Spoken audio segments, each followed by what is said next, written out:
Live. What is going on, everybody? Today we're going to talk about something special that has to do with boxing. We're going to talk about AI scoring. Should we do it? That's a big question. Let's go ahead and switch over real quick to my face. What is going on, everybody? Thank you for showing up and joining us for episode 68 of Boxing Fanatico Live, where we talk about IRL boxing news, information, opinions, and predictions, what have you. All of that good stuff, we gonna talk about it here on Boxing Fanatico Live. Now, of course, we got to start off with the legend himself, Hashim 47. With the Let's Go champ. Thank you so much, brother, for being in every single live stream. I appreciate you, brother. And we also going to start off with Michael Buffer. Ladies and gentlemen. Start the show with Michael.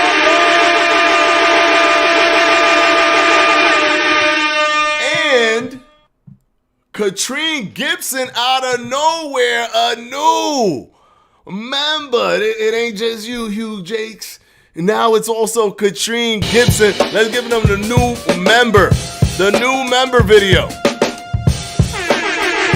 gotta do it twice. Hold on one second. We gotta do it twice.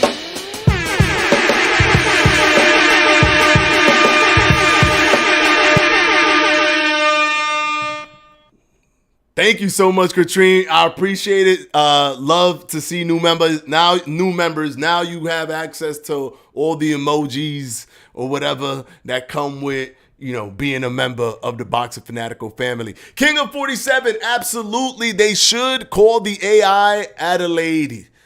Like the iPhone calls AI Siri. What? Adelaide? Wow, that's hilarious. That is hilarious. What's up, Fanatical Fire? What's going on, brother? David Morales, the man in the stream. What's up? What's going on, everybody? ASAP TV. What's going on, brother? Anthony Murchison, as always. What's up? How you doing, brother? How you doing? I'm good, but how are you? How are you, Anthony? Jay Shep in the house. AI scoring is fire. Okay, now let's look at this, because it isn't that I'm saying should we have AI scoring as if it doesn't exist. There's already a prototype out there, and it was posted. It actually went viral on Twitter. So I want to take a look at how that works. There are limitations to that. And then I want to give my thoughts on it. Well, a good concept at least. I'm good, my brother. Okay. All right, so let's take a look at it real quick. Let's switch over to, let's see here. Picture in picture. Here we go. Make sure everything's on the up and up here. Okay, cool. So we have it. All right, so in this video here, you're going to see that this is Canelo Alvarez versus Gennady Golovkin. Now, on the right, you're going to see every time they land, it'll slot the punch that they did and at what time they did it. So it's tracking them at all times, and it's slotting the punches in. There are limitations, and we're going to talk about it, but it's interesting. Now, let's look at it in action real quick. Now, I don't know, I think the Batman Boxing posted this, but I don't know who is the person who is prototyping this and putting this together. I don't know exactly who that is, but this is, this is a thing that's gone viral. And it looks like they got pictures up to when they land punches. Kind of interesting, but let's look. So you see he did an uppercut, then he did a left hook. Now, one thing that you're noticing is as he's landing the punches, it also has like a power marker here as well. So it's like this is not as hard as this is harder than this, but not as hard as this. So it's also tracking the velocity and the impact of the punches, not just the punches themselves, right? Not just the fact that they've landed the punches. Watch your heads. So you can see it all here.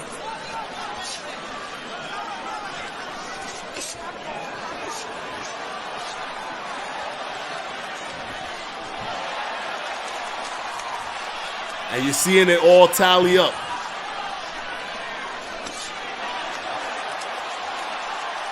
And it's marking how much they're missing and how much they're landing.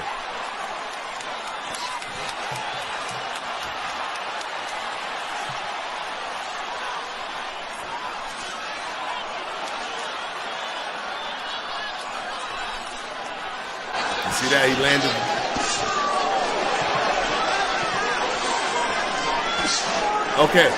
Okay, cool. So let's talk about the limitations, right? Let me look at what you guys are saying real quick first. Let's see here. I wonder what the coding is and how. Is it gone away? Hold on. Let me switch over real quick to my face. Sorry about that. Let's look at this real quick. What the coding is and how they decide to score. Okay. What's up, Fanatico? Don't know how I feel about AI scoring overall, but would this eliminate the idea of robberies, or am I wrong? We don't know. I think that AI bias. Okay. What's up, Fanatico? Adrian Dones. It measures the power too. Yeah, it's measuring the velocity. I guess it's looking at the velocity of the punch and the impact. And maybe it's looking at the reaction, right? The body, the reaction of the fighter being hit, and the speed in which the punch moved from one location to the other to probably determine the varying degrees of damage. Boxing Fanatico gonna be an ESFL champion. Why am I gonna be an ESFL champion? Because I'm gonna play a UFC 5. Y'all think I'm gonna do good? I have been practicing with UFC 4, so we don't know. Maybe. Any system can be cheated, but I think the power measure is overkill. Okay. But here we go. We're gonna look at this real quick, and I already see flaws in this thing, right? I already see flaws because a lot of the things that they're, number one, for example, if you notice, it says left straight and right straight. So it doesn't say jab because it's not sophisticated enough to know if you have switched stance and now you're throwing a jab. Or if you, like, it doesn't know for sure. There's a lot of times where you're kind of squared up, so it's a little bit difficult for the AI to just, that's a jab, right? So what they do is, to mitigate that, they say left straight, right straight. So you don't necessarily know if the person stance switched and threw an actual straight punch, or if they stayed orthodox and threw, a jab, right? You don't know what's happening when it comes to just their stance, just that alone. Another thing that I've noticed with this is it doesn't seem to be accurate. So if we're playing it, right, that uppercut lands, and that was correct, right? Right uppercut was correct. And then it says left straight, but he missed Canelo. It missed him. It just barely hit him. So if you look at it right here, that missed, but it registered as a left straight to the head. So it's going to be very difficult for a computer system to look at footage, and then with the angles, right? That angle right there is pretty tricky to a computer because it's Canelo is his body is to the side, looking to, like, the side of his body is this way, and then also Gennady Golovkin's side of his body is this way. And if he punches him, how does the computer know that he hit him on the other side? You could tell he missed because of Canelo's reaction, right? You could tell that this punch misses right there because Canelo wasn't pushed or like jolted in any way at all. His momentum continued from the trajectory of how his momentum started. So he clearly missed, but it registers it as a left straight to the head. Also, the technology is not, according to the person who posted this, the technology is not up to the point where it can do this in real time, which will make it useless right now. Like, it could only do this after the fact, which I don't know why. Maybe it takes time to download everything and then it spits out the information, as it cannot do it in real time. It can't be downloading it and spitting it out at the same time. It has to download everything, read everything, go through different trials and errors, like, internally, and then it spits out a result after, right? Kind of like it's uploading everything, and it's taking a while because it has to go through the process. So it can't even do it live, which is a big deal. I think that the best use of this AI thing is probably stat based, like just for stats. And even then, it might be a little bit better if it doesn't break the 2% margin of error and go lower than that. Then it won't be any better than CompuBox, believe it or not, because CompuBox has been tested thoroughly and they have a margin of error of 2%.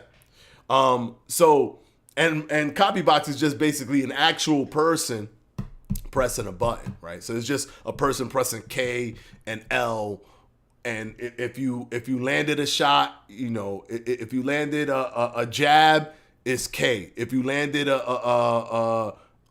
any other punch is R, and then if you land nothing but you missed, you threw a punch, then it's L, right? So it's K R L K R L K K K R L L K L, like that's it. It's just a person doing that, right?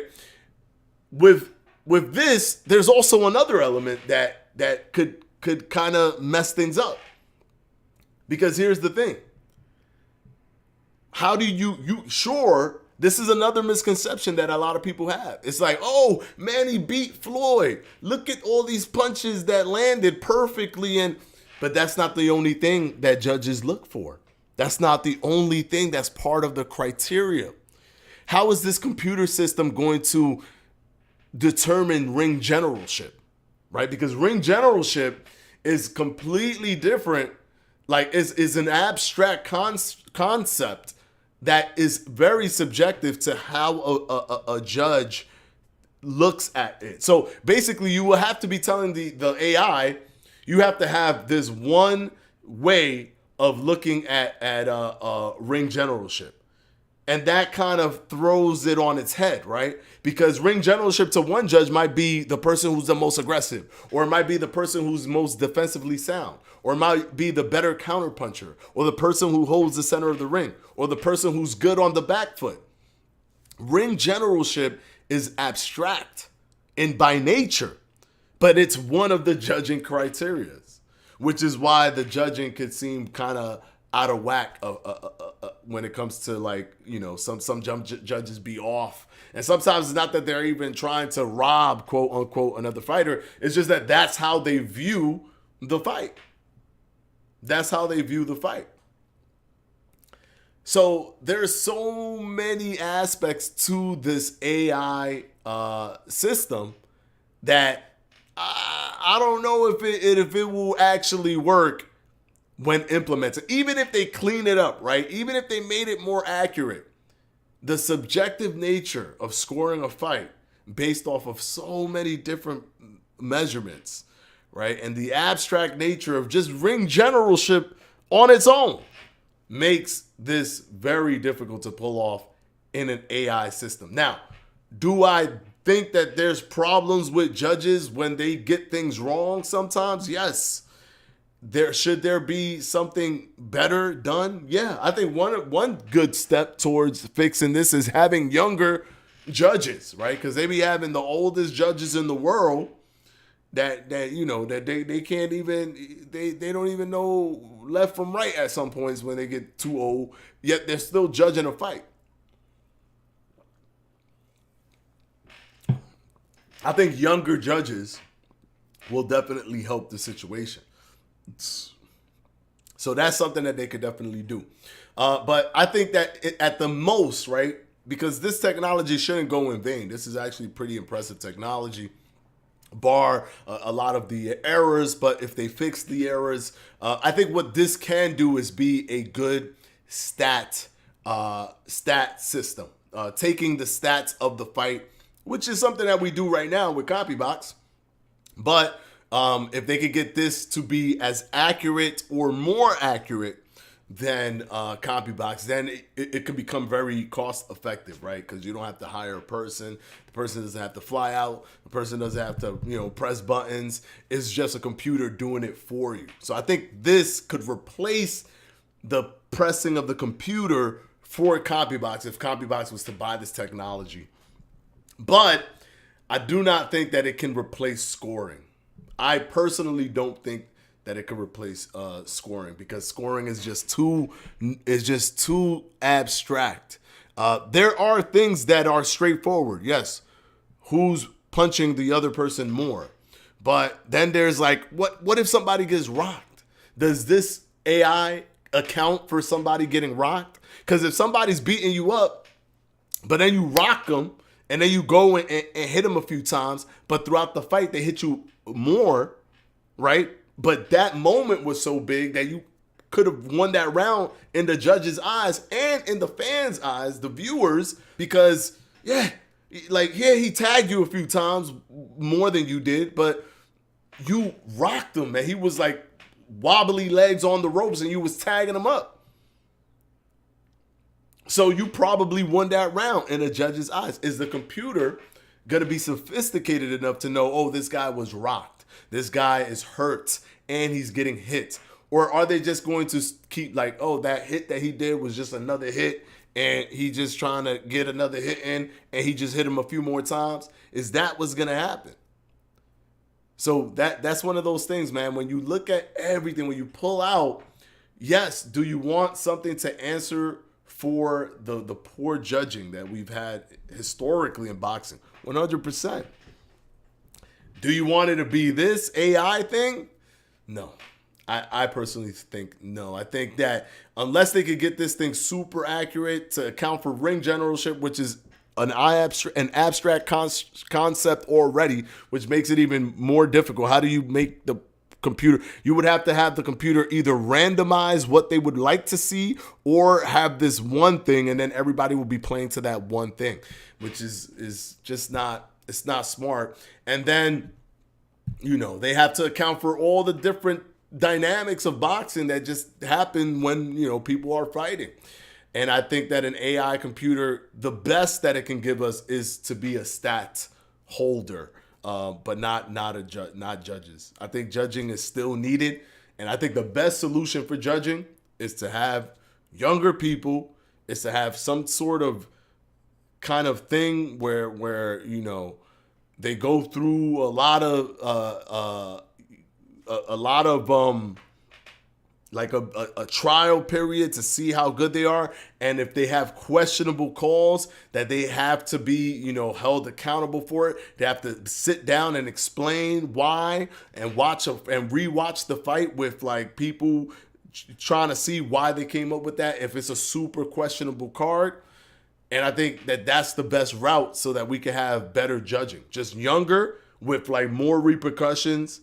If you have incredibly questionable scorecards where you have to answer for that and explain it and rewatch it with people that are putting you through that process to make sure that you had a legitimate reason why you came up with those decisions. I think that's the best way to do it. All right, let's switch over real quick. Another thing I want to talk about today, I think that was an important thing to talk about because, boxing judging in boxing has been very weird for a long time. Hold on, let's see.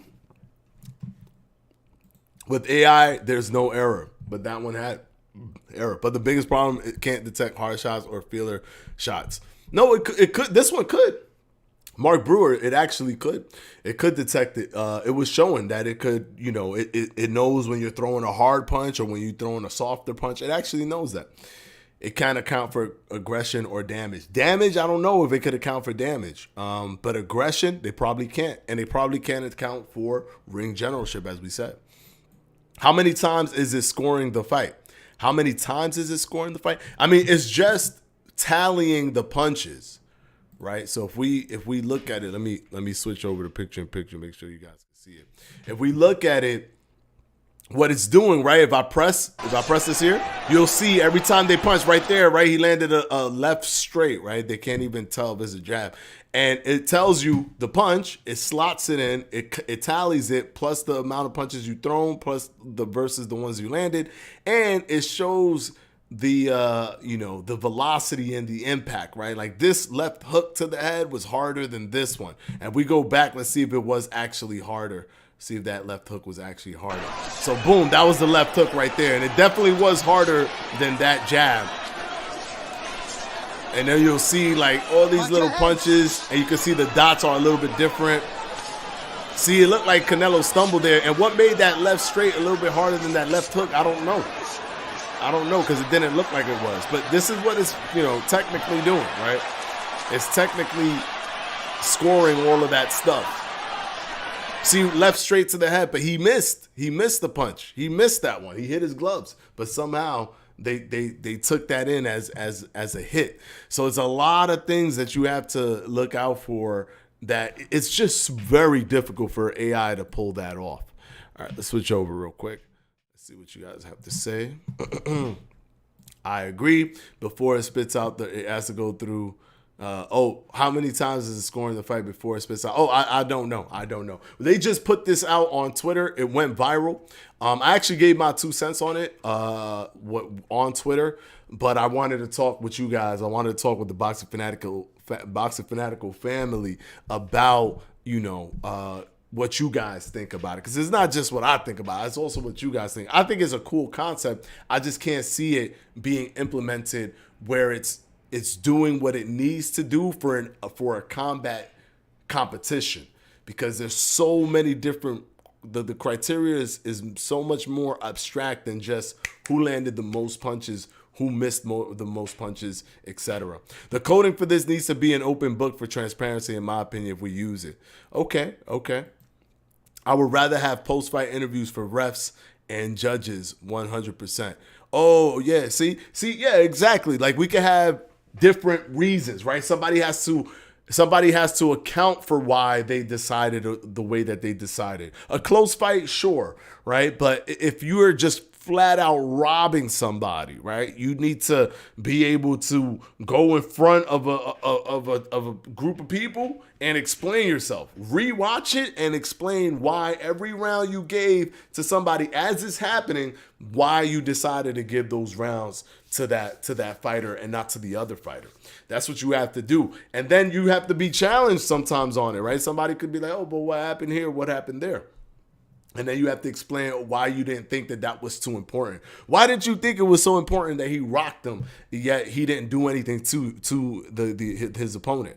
Well, I thought he had good ring generalship the whole time. And he's like, yeah, but he rocked him. Like, come on now. Like, there's got to be like different reasoning. But this is the thing. Because judging is so subjective, is always going to be an element of it being up in the air to the subjectivity of whatever the judge is looking for, right? And if the judge has a bias, they could hide behind subjectivity for that bias, right? So they could say, well, I prefer a more defensive fighter. This guy was just going balls to the wall. He wasn't really being defensive, and he didn't land that much more, in my opinion, to warrant him winning over the guy being much more defensive than he was.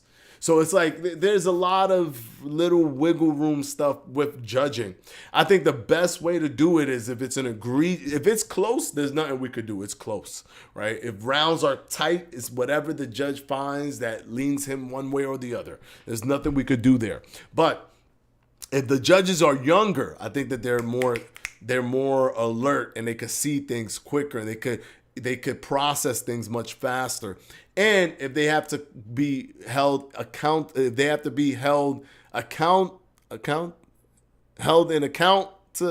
I forgot what the word was. Held accountable. There you go. If they have to be held accountable, then that's another thing. They might be worried about being held accountable, so they make sure that they're not doing some outrageous, scoring. SLK Goated, what's going on, brother? What's up? Sometimes it's not who landed more punches. Damage as used by punches matter in judging too. Exactly. Yeah, exactly. Caused by punch, not used. I got what you were saying. Tommy Grams, 100%. Yo, Brutal Buck Wild, what's going on, brother? What's up? I think judges should do a post-fight scrum where they answer questions from the media, especially if it's a questionable decision. Yeah, I think so too. Because CJ Ross watched Floyd Mayweather and Canelo Alvarez. She saw them fight. When the whole fight was over, she thought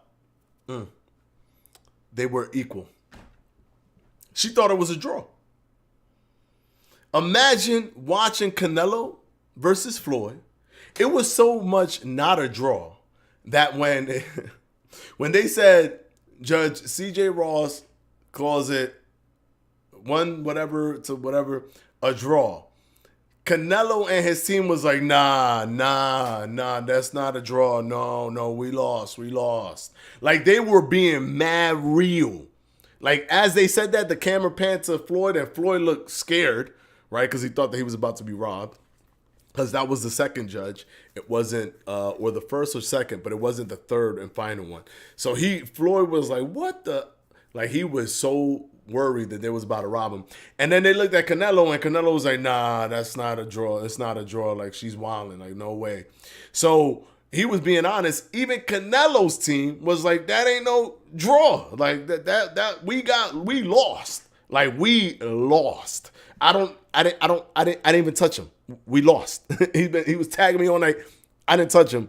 How is this a draw? But CJ Ross somehow saw that as a draw. Imagine. That is one of the most one-sided fights I've ever seen. And I'm not talking about knocking somebody out or beating them to a pulp. In terms of the person outboxing the other person, that was one of the most one-sided beatdowns in that aspect that I've seen. And, imagine if she would have to have been interviewed to explain, well, how did you see this as a draw? What were the rounds that you gave to Canelo? Oh, that round? But that's the round where he missed every shot. Well, what happened? How? Because he was aggressive? Or we're not sure how you come up with this decision. How is this a draw? Right? So that's one of those things that, if they're held accountable to it, then it might change things. But I also think that when you're super old, you just have to stop being a judge. I'm sorry. I get it. That's the thing. That's all you do, or that's your thing. But you got to pass the torch to somebody young. Pass it to somebody young. Short answer to your question is no, because AI is artificial, but we do need more transparency when it comes to the judging process. Yes. Judges need to be made aware of what to look out for. Yeah, I 100% agree. I think AI can be used for punch stats. That's what I think. I think AI could be used for punch stats. It'll be cost effective, and it could help in some way. Or it might be a little bit more accurate, depending. We have to check the margin of error, because if the margin of error doesn't beat CompuBox margin of error in the system that they use right now, then it's still useless, right? Because you'll get a product that's more cost effective, but it'll be less accurate, and that's not going to serve the consumer. So it's better for them to get a product that is the most accurate. And 2% margin of error, it has to have a 1% margin of error or a 2% margin of error. It can't have a 3 or 4 or 5% margin of error, because it won't work. Plus, CopyBox could happen live. It happens live. That's how it works. While this AI, it takes time to look at everything, and it can't do it on the spot. So that's going to be a problem as well until they fix that and make it. It has to be able to compete with CopyBox. If it doesn't compete with CopyBox, there's no point to it. You need to set up a Discord, bro. I do need to set up a Discord, but I keep forgetting, man. I need to set up a Discord, but I keep forgetting to do that.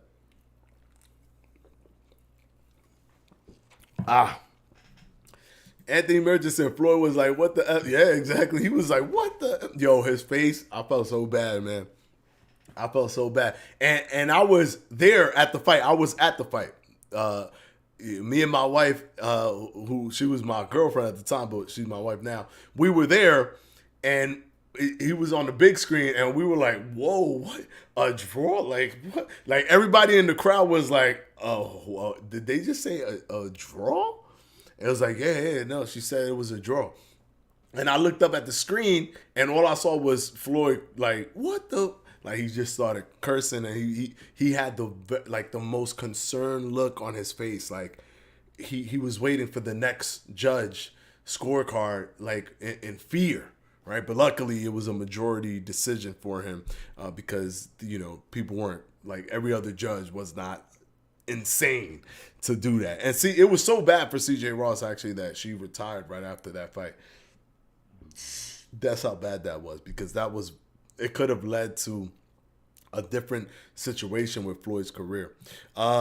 Adelaide Bird was a serial offender. Yo, you didn't want no Adelaide Bird. You ain't want no Adelaide Bird when you was fighting, man. No, someone can hack it. Okay, yeah. See, that's another thing. That's another thing, right? What if it malfunctions? What if something goes wrong? This is like, we have to depend on that.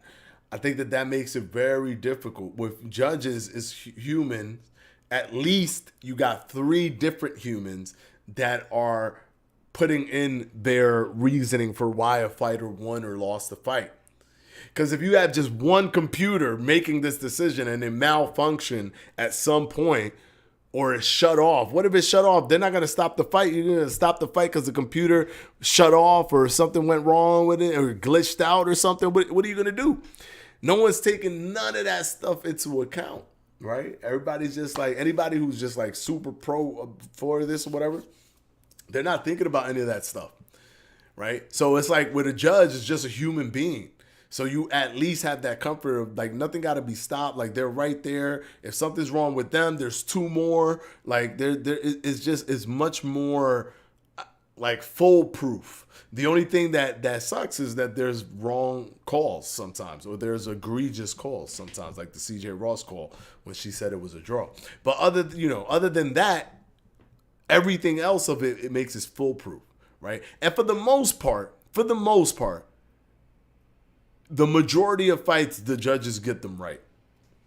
Even though we harp on them for the negative calls, the majority of the time they get it right. A lot of times people are using the concept of judges robbing fighters as a scapegoat for a fighter that they like, right? So sometimes it's not a robbery, but they'll say it is.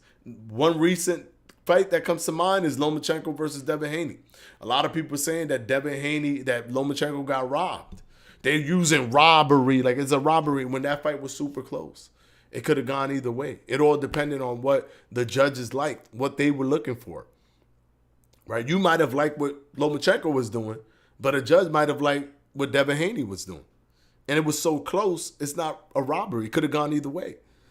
Even though you wanted it to go Lomachenko's way, the fight was close enough that it could have gone either way. So that's one of those things where it's like people are also chipping away at the validity of a fight being robbed. Every fight is a robbery now. Every fight is a robbery unless you knock somebody out. And even when you knock somebody out, they're finding ways that you're getting robbed. Oh, you're getting robbed by the judge because you knocked him down and he didn't count to 10 quick enough. Therefore, you got robbed still from a fight where you got knocked out.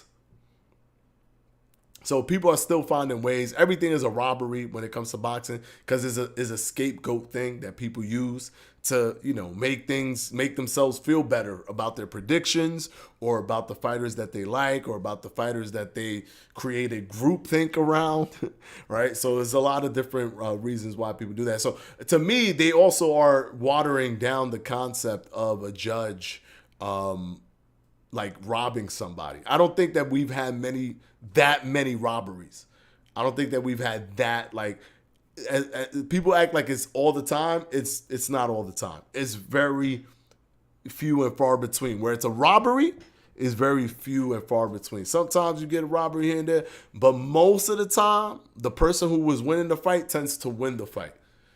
Even if it's like controversial in the way, or not controversial, but an upset, you still see it. You still see it, right? Now, Verratti was supposed to lose to Oscar Valdez on paper, but he beat him, and it was somewhat close, but to me, he looked like he edged it out, and they gave him the fight. So it's not always, it's not always like a robbery, but people are putting the stamp of robbery on almost all these different fights, like Watch Dogs. That system is tailor-made for amateurs, though. Yeah. For amateurs, it's a better system. Because amateurs, all it is the amount of punches you're landing. It doesn't even matter if you land a power punch or if you land a jab. A jab is just as valuable as a power punch. I think that should be pitched to the amateur circuit. That should be pitched to the Olympics and all that stuff. Even though I think the Olympics, this next Olympics is the last Olympics that they're gonna do boxing. That by the way, Manny Pacquiao is putting in his petition to fight for a gold medal. What do you guys think about Manny Pacquiao wanting to fight for a gold medal? Now, we did a video on this about a month ago when he initially talked about it. I think I want to know what you guys think. I want to get you guys' opinion on this. I gave my opinion, but now that they put in an official petition, they're not just talking about it. They put in an official petition. Now we're moving into reality world, right? When I made the video about a month ago, it was more like, this is what Manny wants to do. Now it's like, this is what Manny's doing. It's not like I thought he wanted to do it, and then he was going to get a lot of bad publicity and backlash from it, and then he was going to walk it back. But no, he said he wanted to do it. He put that out into the world, got the reception from whatever reception he got from that, or the feedback, and still decided, yeah, let's go ahead and put in a petition to go ahead and fight these little kids. My man said, not a good idea. No shame for Manny. So here's my thing with that. Here's my thing. Do you know her age at the time of that fight? CJ Ross was pretty old. She was pretty old when she did the fight. But here's my thing with my man said Manny's trying to tarnish his legacy. Ella, Manny's trying to be a goody two shoes. Manny, wait, what will make Manny a goody two shoes for doing this? How does this make Manny a goody two shoes? I'm thinking about it in when I think about it, right? And I've said this in my video. If you watch the video on my thoughts on this, when I think about it, I see very few, very small spots for him to come out of this with a positive reception. Is it possible that people could celebrate this? Sure. But it could go wrong 100,000 times over before it can go right one time. Because if you look at all of the different possibilities, number one, he's taking away an ability for another person, because there's only a certain amount of people that could fight in the Olympics, right? So if a kid was just one person away from, you imagine this kid is just one person away from qualifying, but because Manny is slotted in there, that person did not qualify. He was just one, because it's a certain amount. It's like 200 and something or whatever. It's a certain amount. And he just fell off qualifications because Manny is in it. Now, Manny doesn't allow for that kid, whoever that is, to become an Olympian, right? Like an actual Olympian. Not just do the Olympic trials, but become an actual Olympian. He takes that away from him. Then let's say Manny just goes in there and doesn't do anything spectacular and wins. Then it's like, oh, well, why couldn't you knock them out? They were young. You could have easily knocked them out. You were trying to blitz them, but somehow you couldn't knock them out. This looks weird. You're Manny Pacquiao. You knock out people, in the pros. Why you can't knock out amateurs? But then if he knocks them out, it's like, why are you going so hard on little kids? They're little kids, bro. You're like this old man. You're this old man and they're little kids, and you're knocking them out. What's wrong with you, man? If he doesn't win the gold medal, it's like, whoa, how did you not win the gold medal when they're little kids? You should have been able to beat little kids, Manny. But if he wins the gold medal, it's like you just stole a gold medal from a little kid. You know what I'm saying? The thing is, there's no way. I can't imagine a positive outcome. I'm really trying to I'm hoping that his entire bracket is full of Cuban adults. I'm hoping. And then I'm hoping that there's some battles and some tough things to prove that maybe it's not him steamrolling them, and then he somehow still elevates himself to the top, and then he makes it to the gold medal, and it's a battle, and it's an adult, and he beats the adult, and he wins gold. Maybe in that scenario, maybe there's a slither of a chance that people would celebrate Manny Pacquiao winning. Because I'll tell you this, the Olympic Committee will probably be like, oh, Manny wants to be in the Olympics? Bring it on. That's going to bring viewership. That's going to bring a bunch of stuff to the boxing, whatever. He's going to bring, notoriety to that event. He's 100% going to do that because people are going to, he was doing he did 4-point-something million pay-per-view buys with Floyd Mayweather, right? He was doing 800,000 something pay-per-view buys with Miguel Cotto. So he was a pay-per-view star. So you put him in there in the Olympics and it's free TV. We watching him for free on NBC or wherever. I think it's still going to be on NBC. That's crazy, right? That's crazy to the average person, the average boxing fan. That's crazy. But he's doing it in the Olympics to beat little kids. I don't see. There's very little possibility. Like I said, it can go wrong 100 times over, 100,000 times over before it goes right for him, or before it's even positive for him, even one time. So he has to really figure that out. And if I was him, I wouldn't even do it because it's just silly. It's just silly. The chance of you getting bad publicity is so high. You're gonna win the gold, and it's gonna look silly. He's gonna be standing on that podium with his hands on his back or whatever. You know how the Olympic, is putting the gold on his neck. He's gonna be like this. He's gonna have the little Olympic crown with the leaves, and then there's gonna be two little kids in the silver podium, and another kid in the bronze podium, and he's gonna be shaking their hand like, sorry, sorry about that, man. Next time, right? 4 more years, you could, maybe next time, or unless you want to go pro, and I kind of threw everything off for you, but don't worry about that. Don't worry about that. It's going to be like, Manny, what are you doing? What are you doing, Manny? Why are you doing that to them? It's literally going to be like, Manny, why are you doing that to them, man? That's not right.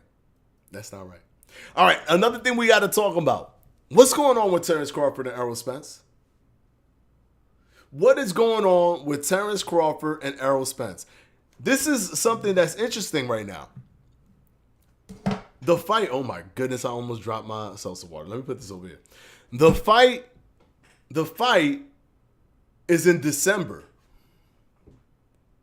It's in December, right? We know this from the contract. It's in December. But I have not heard a word from Showtime, from Steven Espinoza, from Errol Spence. Errol Spence has gone almost completely dark. From Terrence Crawford, I hear Terrence Crawford all the time, but he's not talking about the fight. He's talking about Canelo. I've not heard a word. What is going on with the Terrence Crawford and Errol Spence fight? Is it because the whole Showtime boxing is not going to be part of the whole Paramount Plus thing, or Paramount? Is that giving them pause? Because think about it. They're probably not going to make that much money off of that fight. They might think that it's more financially viable to preserve Terrence Crawford for a Canelo Alvarez fight. Because I think when they're doing the math, right? Crawford and Spence did 700,000 or 600 something thousand, 700,000, whatever. And Canelo versus Jermell did about 650,000. And then there was the explosion in popularity for Crawford.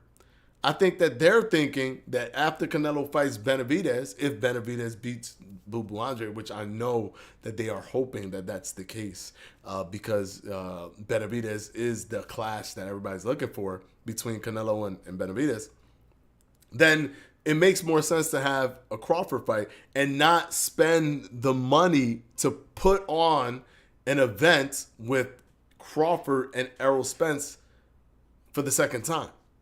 They might be smart. If they were smart, they could still enact the rematch clause, but just postpone it, right, till later down the line after they cash in on all this stuff. Postpone it, and then they could do it, on a different platform. They won't be on Showtime because Showtime Boxing won't exist or whatever, but they do it on a different platform.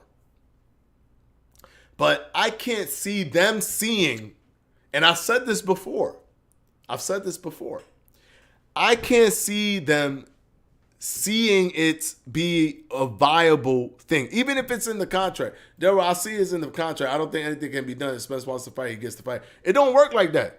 The bottom line is more important than if Spence wants to fight because it's in the contract. They could still, they can get lawyers to comb that contract and find out a way to give him the fight, but just postpone the fight. They could find some, because it's probably a bunch of legal stuff in there that a lawyer could be like, oh, what about this? We just use this line right here and then we just push the fight. Because the bottom line, the money is the most important thing. Why put on a performance between Crawford and Spence that's going to get less? It's going to get less views. Let's be honest. It's not going to get more. It's going to get less. The intrigue of what could happen, the fact that it was perceived to be a 50-50 was the thing that made it exciting for a lot of people. But after what just happened with Crawford and Spence, they're probably not looking at this fight as a viable financial success. The second fight is going to do less than the first, and the first only did about 700,000. So what does less than the first even mean? Especially when their backs is against the ropes with this whole Showtime Boxing, going down or whatever, because Paramount no longer wants the Showtime Boxing to be part of it, and they own Showtime now. And maybe it's the return on investment with the Showtime Boxing is not something that they feel that is making them money, is actually helping them lose money. So they might cut off Showtime Boxing. And if Steven Espinoza and all them guys need to prove, right, if they need to try to show, look, there's a this is financially viable, look at the money that we're making, I think it could be very deadly to put on an Errol Spence, Terence Crawford pay-per-view event, because it has to be, you can't make the second fight not pay-per-view when the first fight was. And then no one is going to want to watch it, in comparison to the amount of people that wanted to watch it the first time. They're not going to want to watch it. And they know this because the mystique is over. The whole, this is the best fight that can be made, this is the true 50-50, it's gone. It's gone. People don't see it as a true 50-50 anymore. So that's gone. You take that away, how much can this fight really make? And I think that because of this whole situation with Paramount and Showtime Boxing, that they might actually be feeling a little bit hesitant to pull the trigger on Errol Spence versus Terence Crawford. We're about to get into November. But you do also know that they need a runway, right? They need a runway to promote the fight too. The fight can't be in December and they announce it in December.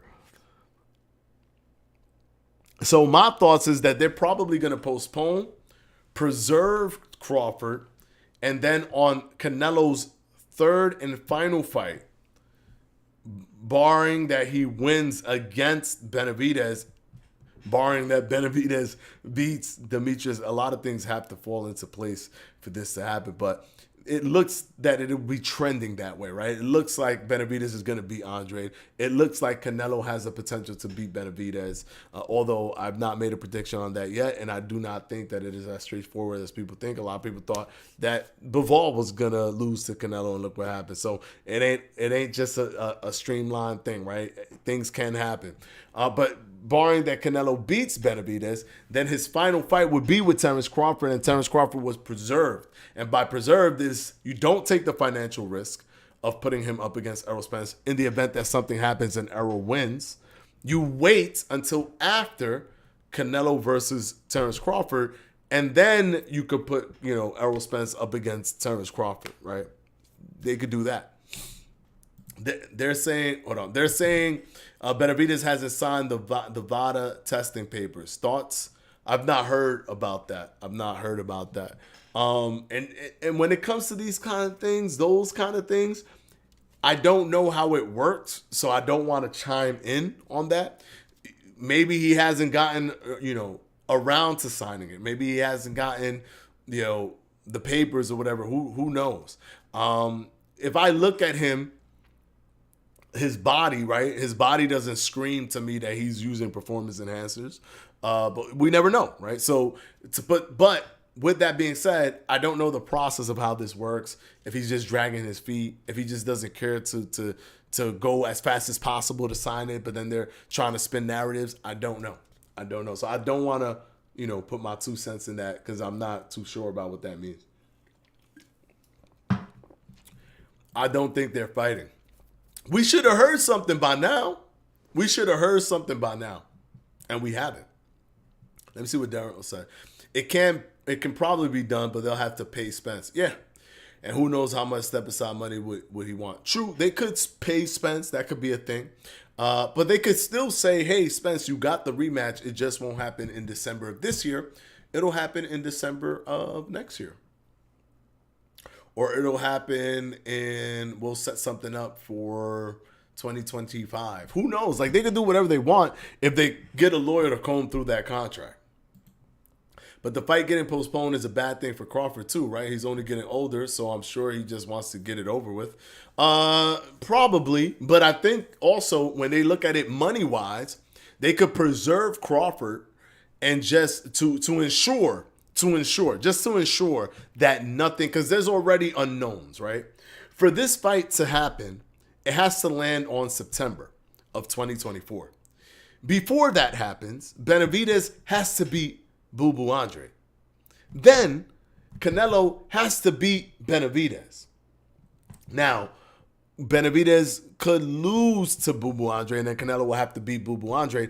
But I think for them to maximize the money that will be coming in, because it's not just the Crawford fight, it's the 3-fight deal, right? They also want to make money on the second fight because they didn't make that much money on the first one. Although $650,000 is a modest, good amount of money to make, it's still not, a high number, right? It's not a Tank Ryan 1.2 million number.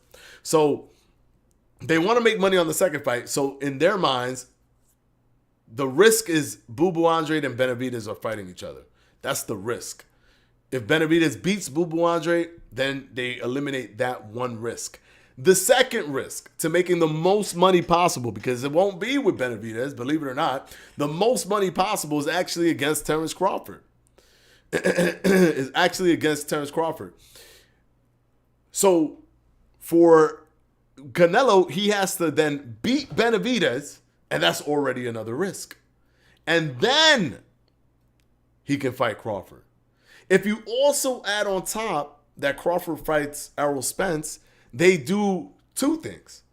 They, one, have a fight that's going to cost them money because they're going to have to promote it. They're going to have to make it on pay-per-view. They're going to have to sell out tickets for the arena. They're going to have to put it in a venue. They're going to have to do all these different things, and that all costs money. And then they know that the return on investment is going to be super, super low.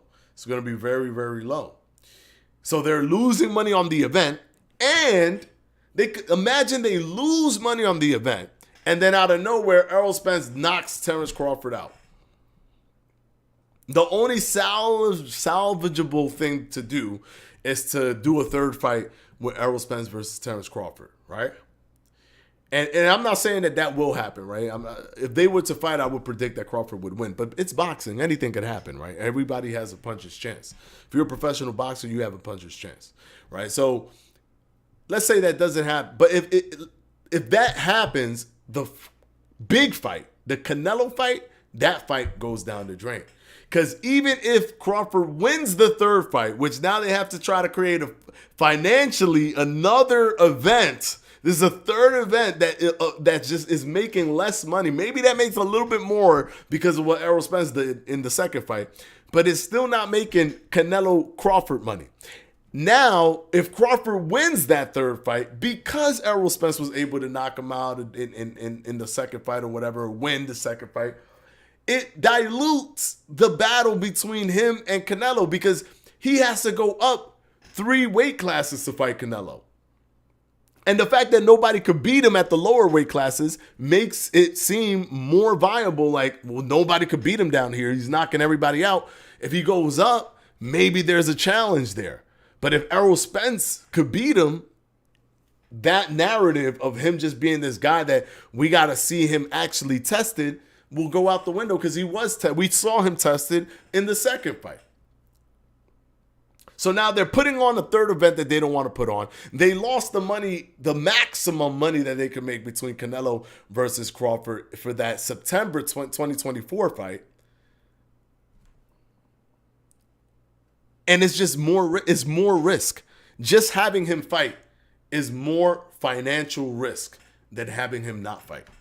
And to me, money is the most important thing.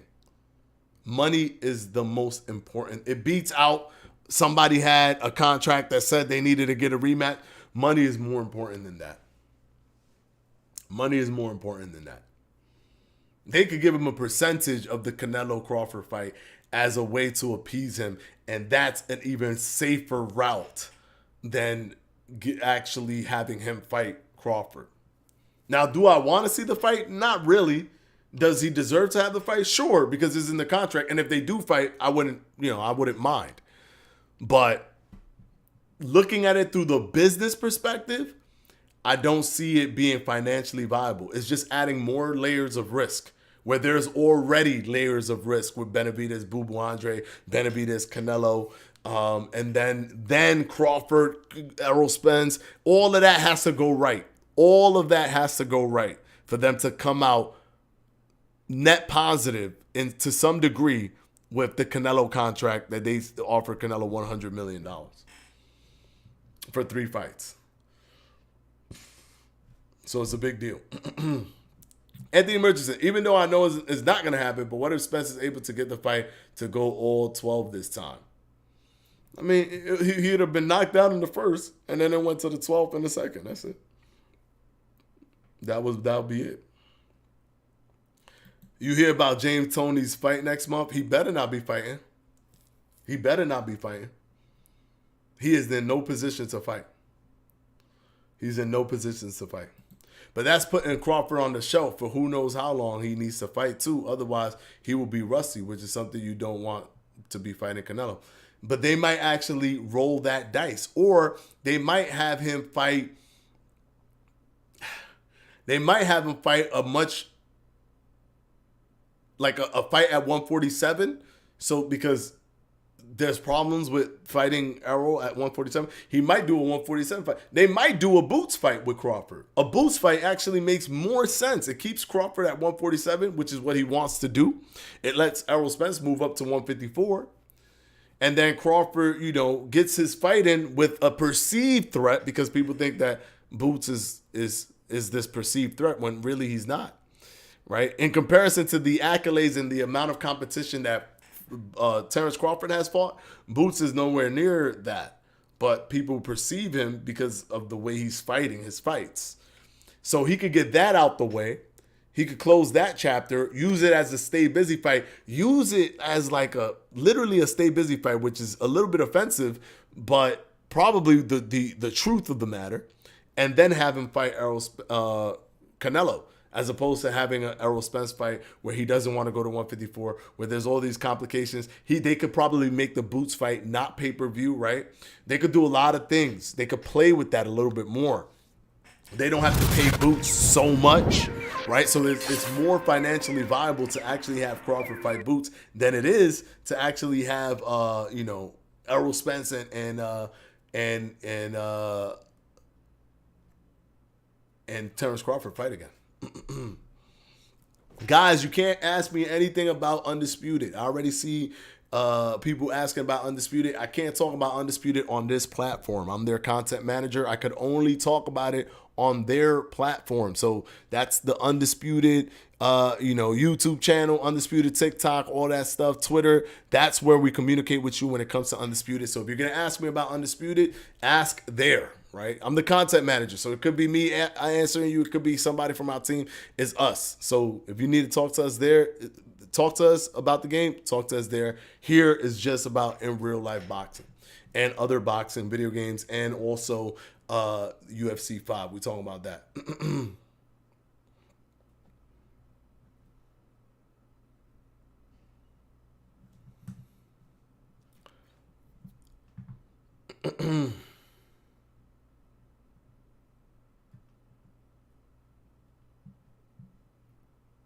I gotta comb through all of this Undisputed stuff.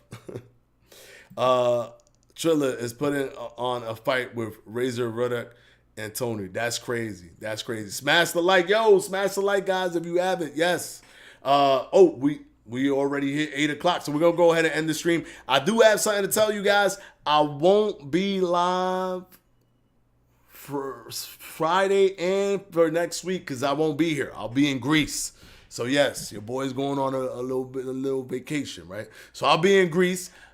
I won't be live, unfortunately. I will try everything. I promise you guys. I will try everything to try and call the fight between Logan Paul, Dylan Dennis, and KSI and Tommy Fury while I'm there. I might have to hold my phone and have a laptop at the same time and be live on my phone, but I'm going to try to do it for you guys. But I won't be obviously doing the live stream show until Monday the following week. Not the week coming up, the following week. Is it? Would it even be that one? No, Wednesday the following week. So yeah, I will be on a little vacation. It's all good. Don't worry about it. The show is still going to continue. We're going to do episode 69 when I get back, which is probably going to be like in a week and a half or 2 weeks or whatever. I don't know the exact date. I have to check.